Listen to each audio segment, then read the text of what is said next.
नमस्कार दोस्तों। इस क्लास में आप सभी का हार्दिक स्वागत है। इस वीडियो में हम कक्षा 8 सामाजिक विज्ञान हमारे अतीत भाग 3 पढ़ने जा रहे हैं।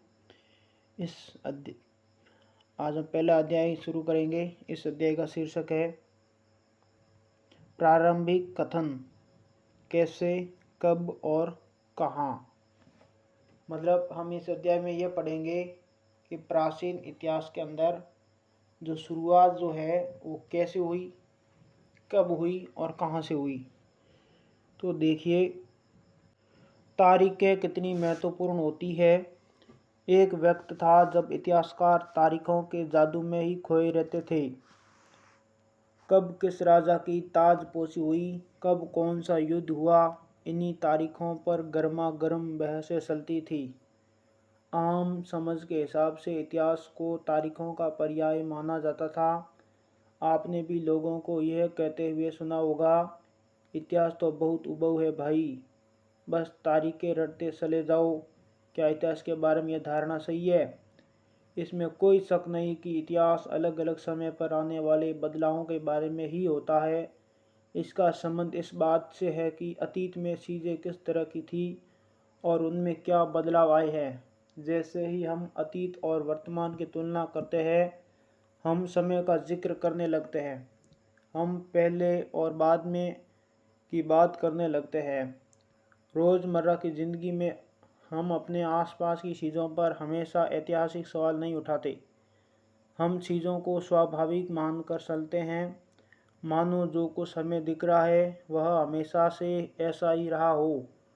लेकिन हम सबके सामने कभी कभी असंभव के क्षण आते हैं। कई बार हम उत्सुक हो जाते हैं और ऐसे सवाल पूछते हैं जो वाकई ऐतिहासिक होते हैं।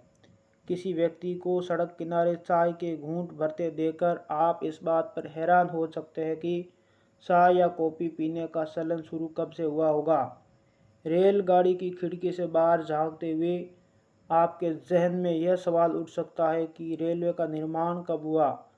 रेलगाड़ी के आने से पहले लोग दूर दूर की यात्रा किस तरह कर पाते थे। सुबह सुबह अखबार पढ़ते हुए आप यह जानने के लिए उत्सुक हो सकते हैं कि जिस ज़माने में अखबार नहीं छपते थे, उस समय लोगों को चीज़ों की जानकारी कैसे मिलती थी। देखिए, इस पेंटिंग को देखिए, इस चित्र को देखिए। ये चित्र है, ब्राह्मण ब्रिटानिया को शास्त्र भेंट कर रहे हैं। जेम्स रेनेल द्वारा तैयार किए गए पहले नक्शे का आवरण चित्र। 1782 रॉबर्ट क्लाइव ने रेनेल को हिंदुस्तान के नक्शे तैयार करने का काम सौंपा था। भारत पर अंग्रेजों की विजय के समर्थक रेनेल को वर्चस्व स्थापित करने की प्रक्रिया में नक्शे तैयार करना बहुत महत्वपूर्ण लगता था। इस तस्वीर में दिखाया गया है कि भारत के लोग स्वेच्छापूर्वक अपने प्राचीन पवित्र ग्रंथ ब्रिटिश सत्ता की प्रतीक ब्रिटानिया को सौंप रहे हैं, मानो वे उसे भारतीय संस्कृति की रक्षा के लिए आने का आग्रह कर रहे हो। अब है, ये सारे ऐतिहासिक सवाल हमें समय के बारे में सोचने के लिए प्रेरित कर देते हैं। समय को हमेशा साल या महीनों के पैमाने पर ही नहीं देखा जा सकता। कई बार ऐसी प्रक्रियाओं के लिए कोई तारीख तय करना वाकई गलत होता है, जो एक लंबे समय तक चलती रहती है। भारत में लोगों ने अचानक एक दिन सुबह सवेरे चाय पीना शुरू नहीं कर दिया था। इसका स्वाद धीरे धीरे ही उनकी ज़बान पर चढ़ा था। इस तरह की प्रक्रियाओं के लिए कोई स्पष्ट तिथि नहीं हो सकती। इसी तरह हम ब्रिटिश शासन की स्थापना के लिए भी कोई एक तिथि नहीं बता सकते।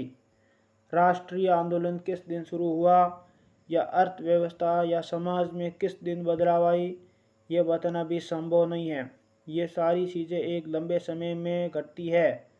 ऐसे में हम सिर्फ एक अवधि की ही बात कर सकते हैं, एक लगभग सही अवधि के बारे में बता सकते हैं जब वे खास बदलाव दिखाई देने शुरू हुए होंगे। तो फिर लोग इतिहास को तारीखों से जोड़कर क्यों देखते हैं?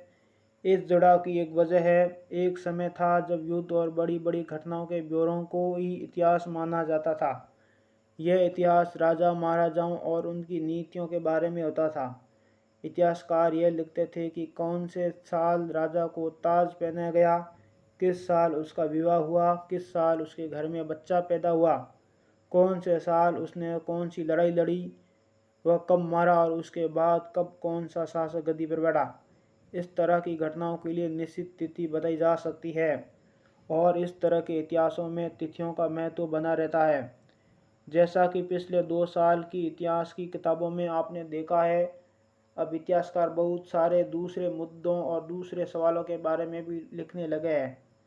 वे इस बात पर ध्यान देते हैं कि लोग किस तरह अपनी रोजी रोटी चलाते थे, वे क्या पैदा करते थे और क्या खाते थे, शहर कैसे बने और बाजार किस तरह फैले, किस तरह रियासतें बनी, नए विचार पनपे और संस्कृति व समाज किस तरह बदले। कौन सी तारीखें? कुछ तारीखों को महत्वपूर्ण मानने का पैमाना क्या होता है? हम जो तारीखें सुनते हैं, जिन तारीखों के इर्द गिर्द हम अतीत की कहानी बुनते हैं, वे अपने आप में महत्वपूर्ण नहीं होती। वे इसलिए महत्वपूर्ण हो जाती है क्योंकि हम कुछ खास घटनाओं को महत्वपूर्ण मानकर चलने लगते हैं। अगर अध्ययन का विषय बदल जाता है, अगर हम नए मुद्दों पर ध्यान देने लगते हैं, तो महत्वपूर्ण तारीखें भी बदल जाती है। एक उदाहरण पर विचार कीजिए। भारत में ब्रिटिश इतिहासकारों ने जो इतिहास लिखे, उनमें हर एक गवर्नर जनरल का शासनकाल महत्वपूर्ण है। ये इतिहास प्रथम गवर्नर जनरल वॉरेन हेस्टिंग्स के शासन से शुरू होते थे और आखिरी वायसराय लॉर्ड माउंटबेटन के साथ खत्म होते थे। अलग अलग अध्याय में हम दूसरे गवर्नर जनरलों Hastings, Wellesley, Bentinck, Dalhousie, Canning, Lawrence, Lytton, Ripon, Curzon, Hardinge, Irwin के बारे में भी पढ़ते हैं। इस इतिहास में गवर्नर जनरलों और वायसरायों का कभी न खत्म होने वाला सिलसिला ही छाया रहता था। इतिहास की इन किताबों में सारी तारीखों का महत्व इन अधिकारियों, उनकी गतिविधियों, नीतियों, उपलब्धियों के आधार पर ही तय होता था। यह ऐसे था मानो इन लोगों के जीवन के बाहर कोई ऐसी चीज़ नहीं थी जिसे जानना महत्वपूर्ण हो। इन लोगों के जीवन का क्रम ब्रिटिश भारत के इतिहास में अलग अलग अध्यायों का विषय बन जाता था। क्या हम इसी दौर के इतिहास को अलग ढंग से नहीं लिख सकते? गवर्नर जनरलों के इस इतिहास के चौखटे में हम भारतीय समाज के विभिन्न समूहों और वर्गों की गतिविधियों पर किस तरह ध्यान दे सकते हैं? जब हम इतिहास या कोई कहानी लिखते हैं तो उसे टुकड़ों या अध्यायों में बांट देते हैं। हम ऐसा क्यों करते हैं? ऐसा इसलिए किया जाता है ताकि हर अध्याय में कुछ सामंजस्य रहे। इसका मकसद कहानी को इस तरह सामने लाना होता है कि उसे आसानी से समझा जा सके और याद रखा जा सके। इस प्रक्रिया में हम सिर्फ उन घटनाओं पर जोर देते हैं जो उस कहानी को पेश करने में मददगार होती है। जो इतिहास गवर्नर जनरलों के जीवन के इर्द गिर्द चलता है, उसमें भारतीयों की गतिविधियों कोई मायने नहीं रखती, उनके लिए वहाँ कोई जगह नहीं होती। तो फिर क्या किया जाए? जाहिर है हमें अपने इतिहास का एक अलग खाका बनाना पड़ेगा। इसका मतलब यह है कि अब तक जिन तिथियों को महत्व दिया जा रहा था, ये महत्वपूर्ण नहीं रहेंगी। हमारे लिए नई तिथियां महत्वपूर्ण हो जाएगी। अब नेक्स्ट है, हम अवधियां कैसे तय करते हैं। 1817 में स्कॉटलैंड के अर्थशास्त्री और राजनीतिक दार्शनिक जेम्स मिल ने 3 विशाल खंडों में a history of British India, British Bharat का इतिहास नामक एक किताब लिखी। इस किताब में उन्होंने भारत के इतिहास को हिंदू, मुस्लिम और ब्रिटिश इन 3 कालखंडों में बांटा था। कालखंडों के इस निर्धारण को ज़्यादातर लोगों ने मान भी लिया। क्या आपको भारतीय इतिहास को समझने के इस तरीके में कोई समस्या दिखाई देती है? इतिहास को हम अलग अलग कालखंडों में बांटने की कोशिश क्यों करते हैं? इसकी भी एक वजह है। हम एक दौर की खासियतों, उसके केंद्रीय तत्वों को पकड़ने की कोशिश करते हैं। इसलिए ऐसे शब्द महत्वपूर्ण हो जाते हैं जिनके सहारे हम समय को बांटते हैं। ये शब्द अतीत के बारे में हमारे विचारों को दर्शाते हैं। वे हमें बताते हैं कि एक अवधि से दूसरी अवधि के बीच आए बदलावों का क्या महत्व होता है। मिल को लगता था कि सारे एशियाई समाज सभ्यता के मामले में यूरोप से पीछे है। इतिहास की उनकी समझदारी यह थी कि भारत में अंग्रेज़ों के आने से पहले यहाँ हिंदू और मुसलमान तानाशाहों का ही राज चलता था। यहाँ चारों ओर केवल धार्मिक बैर, जातिगत बंधनों और अंधविश्वासों का ही बोलबाला था। मिल की राय में ब्रिटिश शासन भारत को सभ्यता की राह पर ले जा सकता था। इस काम के लिए ज़रूरी था कि भारत में यूरोपीय शिष्टाचार, कला, संस्थानों और कानूनों को लागू किया जाए। मिल ने तो यहाँ तक सुझाव दिया था कि अंग्रेज़ों को भारत के सारे भूभाग पर कब्जा कर लेना चाहिए ताकि भारतीय जनता को ज्ञान और सुखी जीवन प्रदान किया जा सके।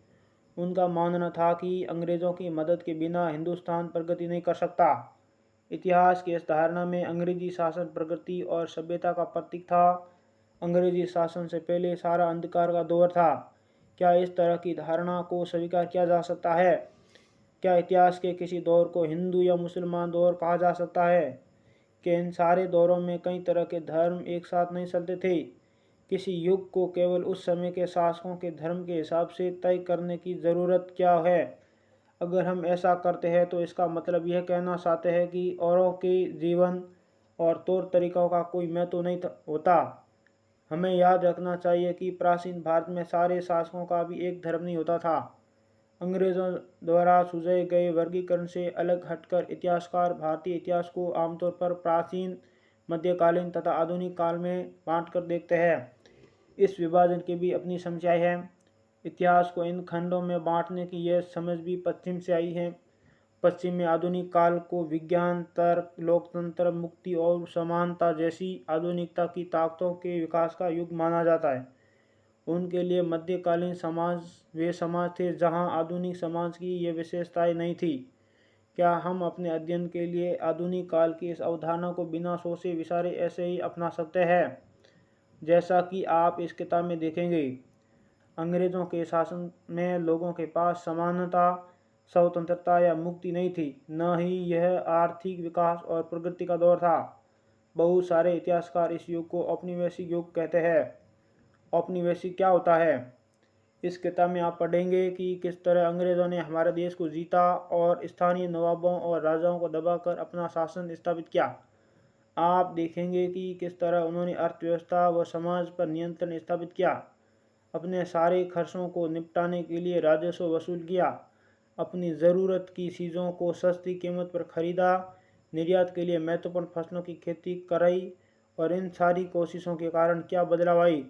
अब ये भी जानेंगे कि ब्रिटिश शासन के कारण यहाँ की मूल्य मान्यताओं और पसंद नापसंद, रीति रिवाज व तौर तरीकों में क्या बदलाव आए। जब एक देश पर दूसरे देश के दबदबे से इस तरह के राजनीतिक, आर्थिक, सामाजिक और सांस्कृतिक बदलाव आते हैं तो इस प्रक्रिया को औपनिवेशीकरण कहा जाता है। लेकिन जल्दी ही आप ये समझ जाएंगे कि सारे वर्ग और समूह इन बदलावों को एक ही ढंग से अनुभव नहीं कर रहे थे। इसलिए इस किताब को हमारे अतीत यानी कई अतीतों पर केंद्रित नाम दिया गया है। हम किस तरह जानते हैं? भारतीय इतिहास के पिछले 250 साल का इतिहास लिखने के लिए इतिहासकार कौन से स्रोतों का इस्तेमाल करते हैं? सबसे पहले प्रशासन अभिलेख तैयार करता है। अंग्रेजी शासन द्वारा तैयार किए गए सरकारी रिकॉर्ड इतिहासकारों का एक महत्वपूर्ण साधन होते हैं। अंग्रेज़ों की मान्यता थी कि चीज़ों को लिखना बहुत महत्वपूर्ण होता है। उनके लिए हर निर्देश, हर योजना, नीतिगत फैसले, सहमति, जांच को साफ साफ लिखना जरूरी था। ऐसा करने के बाद चीज़ों का अच्छी तरह अध्ययन किया जा सकता था और उन पर वाद विवाद किया जा सकता है। इस समझदारी के चलते ज्ञापन, टिप्पणी और प्रतिवेदन पर आधारित शासन की संस्कृति पैदा हुई। अंग्रेज़ों को ये भी लगता था कि तमाम अहम दस्तावेजों और पत्रों को संभाल कर रखना ज़रूरी है। लिहाजा उन्होंने सभी शासकीय संस्थानों में अभिलेख कक्ष भी बनवा दिए। तहसील के दफ्तर, कलेक्ट्रेट, कमिश्नर के दफ्तर, प्रांतीय सचिवालय, कचहरी सबके अपने रिकॉर्ड रूम होते थे। महत्वपूर्ण दस्तावेजों को बचाकर रखने के लिए अभिलेखागार और संग्रहालय जैसे संस्थान भी बनाए गए। 19वीं सदी के शुरुआत में प्रशासन की एक शाखा से दूसरी शाखा के पास भेजे गए पत्रों और ज्ञापनों को आप आज भी अभिलेखागारों में देख सकते हैं।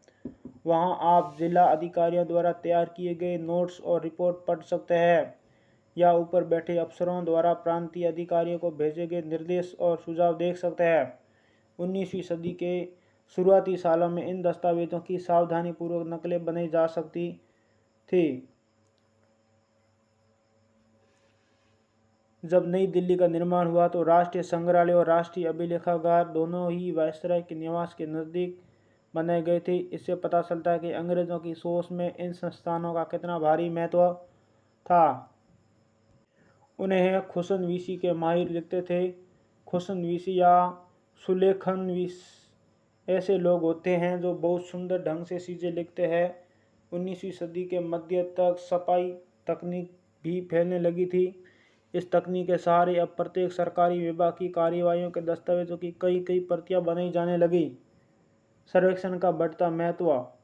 औपनिवेशिक शासन के दौरान सर्वेक्षण का चलन भी महत्वपूर्ण होता गया। अंग्रेजों का विश्वास था कि किसी देश पर अच्छी तरह शासन चलाने के लिए उसको सही ढंग से जानना जरूरी होता है। 19वीं सदी की शुरुआत तक पूरे देश का नक्शा तैयार करने के लिए बड़े बड़े सर्वेक्षण किए जाने लगे। गाँवों में राजस्व सर्वेक्षण किए गए। इन सर्वेक्षणों में धरती की सतह, मिट्टी की गुणवत्ता, वहाँ मिलने वाले पेड़ पौधों और जीव जंतुओं तथा स्थानीय इतिहासों व फसलों का पता लगाया जाता था।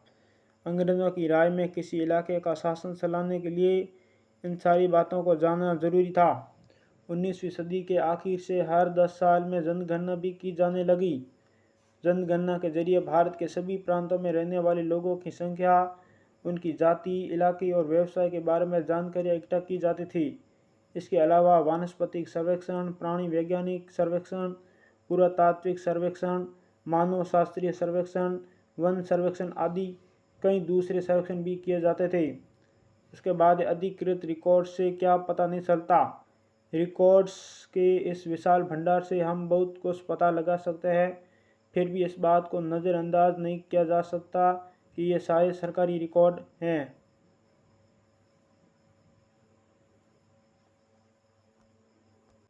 तस्वीरों को भी बहुत ध्यान से देखना चाहिए। उनमें हमें चित्रकार की सोच पता चलती हैं।